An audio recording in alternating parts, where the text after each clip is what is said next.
Hello everyone welcome to my channel पिला माने आज वीडियो रे तुम मनकर अष्टम श्रेणी प्रोजेक्ट वर्क विषय भूगोल रो प्रोजेक्ट गुडी को आलोचना करिबा सेथि मधुर तुम मानको जेउ दुईटी प्रोजेक्ट भलो लागिबो तो से दुईटी विषय रे तुम माने प्रस्तुत हेबो। तो एक नंबर जल चक्र रो एक मॉडल प्रस्तुत करी एहार प्रक्रिया को वर्णना कर। जल चक्र रो गोटे मॉडल प्रस्तुत करिबा चित्र करिबा एवं तार प्रक्रिया गुडी को वर्णना करिबा। तो देखो समस्त अंचल विकास पाई प्राकृतिक संबल यथा जल मृत्तिका जंगल आदि न्यायोचित व्यवहार यथार्थता प्रतिपादन करिबो। तो यार उत्तर प्रथम एई भली गोटे सुंदर चित्र तुमे माने निजे खाता रे अंकन करिबो। तो अंकन करला परे वर्णना करिबो। जल चक्र प्रक्रिया रो वर्णना पृथ्वी रे थिबा जल राशि एक निर्धारित चक्राकार पथरे गति करिथाय जहाकू जल चक्र कुहा जाय। एहार मुख्य पर्याय गुडी कहला एक रे बाष्पीभवन जहाकू कि इवेपोरेशन कुहा जाय। सूर्यंक किरण रे नदी हृद और समुद्र रो जल गरम होई बाष्प आकार रे आकाश को ऊपर को उठी थाय।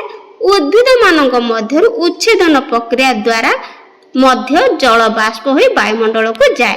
तापरे घनीभवन प्रक्रिया वायुमंडल ऊपर भाग रे थिबा ठंडा वायु संस्पर्श रे आसी एही जलीय बाष्प छोट छोट जल बिंदु रे परिणत हुए एवं मेघ सृष्टि करे। तापरे अवक्षेपण जेतेबेले एही जल बिंदु गुडी को भारी होई जांती से गुडी को वर्षा कुआपथर बा बरफ आकार रे पुणी पृथ्वी पृष्ठ को फेरी आसंती।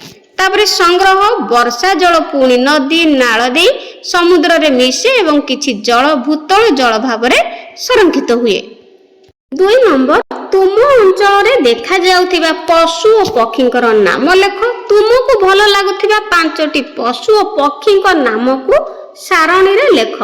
अभिज्ञ तथा गुरुजनों को पचारि एबे प्राय आउ देखा जाउ नथिबा बा जाहाकू कि विलुप्त कहा जाय 2 बा 3टी पक्षी को संपर्क रे लेख और सेमानक विलुप्त हेबार कारण कोन लेखिबा। तो यार उत्तर करिबा 5टी पशु पक्षी को नाम लेखिबा। प्रथमे क्रमिक संख्या दबा 1 2 3 4 5। मोर प्रिय पशु हेउछंती गाई कुकुर हाथी बिलेई हरिण। से भली मोर प्रिय पक्षी होची मयूर सुआ काऊ कपत बा पारा आ कोइली। तापरे विलुप्त हेउथिबा पक्षी और सेमानक विलुप्त हेबार कारण एबे प्राय देखा जाउ नथिबा किछि पक्षी हेले सागुणा घर चटिया एवं बाया चढ़ी। तो विलुप्त हेबार मुख्य कारण कोन एगुडीकर कारण सागुणा विलुप्त हेबार मुख्य कारण होची गृहपालित पशु माननकु दिया जाउथिबा डाइक्लोफेनाक परि औषध प्रभाव रे सागुणा मानकर मृत्यु घटुची। घर चटिया कंक्रीट घर निर्माण जोगु सेमानकु बसा बांधिया पई स्थान मिलु नै। एहा छडा मोबाइल टावर रो विकिरण जाहाकु रेडिएशन मध्य सेमानक पई क्षतिकारक अटे। तेणु घर चटिया माने विलुप्त हो जाउचंती। तापरे बाया चढ़ी ताल और खजुरी गछर संख्या कमी जाउथिबारु सेमाने बसा तयारी करि पारु नहंती। सेमानकर विलुप्त होउची। तापरे साधारण कारण मध्य जंगल क्षय अत्यधिक कीटनाशक औषधर व्यवहार एवं जलवायु परिवर्तन जोगु एही पक्षी मानक संख्या कमिबारे लागिछि। 3 नंबर भारत मानचित्र रे रेखांकित होई पारे बा भारत मानचित्र रो रेखांकित करि परिबो। अधिक धान और गहम उत्पादन करथिबा राज्य गुडी को चिन्हित कर और उत्पादन अनुसार सारणी रे सजाओ। तो एठारे गोटे सारणी देछि देखो अधिक धान उत्पादित होउथिबा राज्य और अधिक गहम उत्पादित होउथिबा राज्य। तो ए सारणी हिसाब रे हमें एहार उत्तर करिबा। तो पिला माने भारत मानचित्र एई भली डाउनलोड कर दबो नेट रु।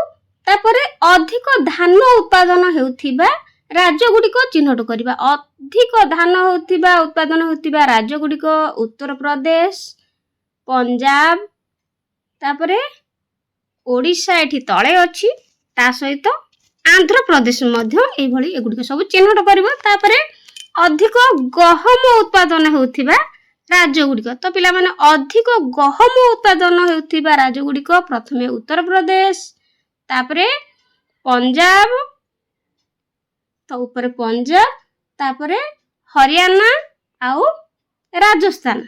तो हरियाणा राजस्थान एगुड़िक सब चिन्हट करिवो हरियाणा आउ राजस्थान। तो ये भाव में भारत मानचित्र चिन्हट कले एबे श्रेणी रे देउथिबा श्रेणी रे बा सारणी रे लिखिबा।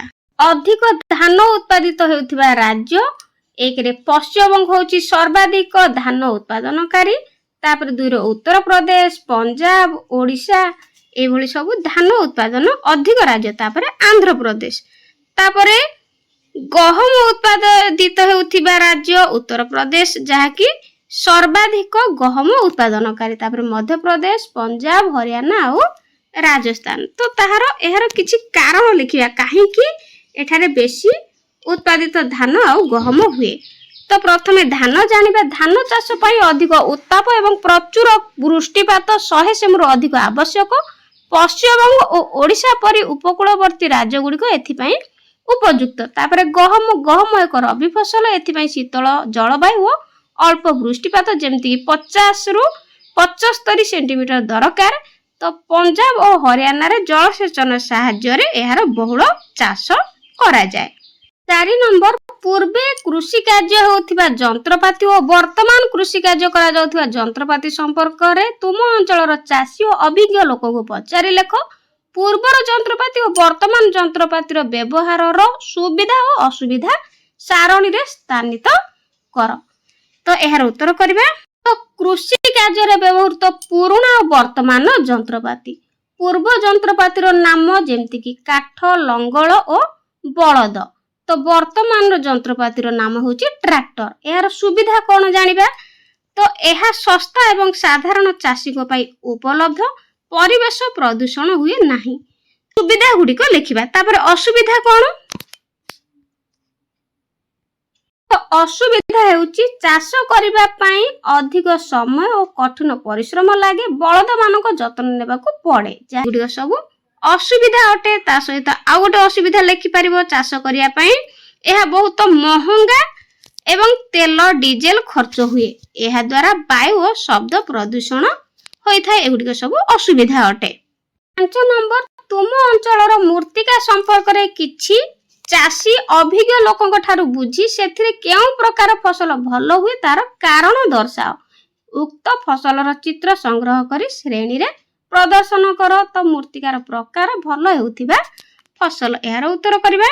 तो भल हेउथिबा फसल जेमति कि धान, मुग, बिरी, आखु, मांडिया, चिनाबादाम, कोलथ। एहार कारण हेउची एही मूर्तिकार जल धारण क्षमता अधिक एवं एथिरे जैविक अंश प्रचुर थाए।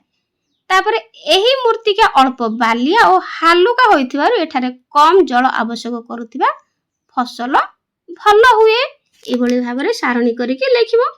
तापरे तार कोन पई तार संक्षिप्त रे कारण लेखिबा कोन पई भल हुए। तो देखो पिला माने एक रे पोषक तत्व दोरसा मूर्तिका रे उपयुक्त परिमाणर पटु, बाली और कादुअर मिश्रण थिबार एहा उर्वर होई थाए। दुई रे जल निष्कासन केतेक फसल पई अधिक पानी दरकार हेउथिबा बेले जथा धान अन्य केतेक पई जल निष्कासित होथिबा माटी आवश्यक हुए। 3 रे अंचलर जलवायु मूर्तिका सहित सेही अंचलर वर्षा एवं तापमात्रा मध्य फसल पई दायी अटे।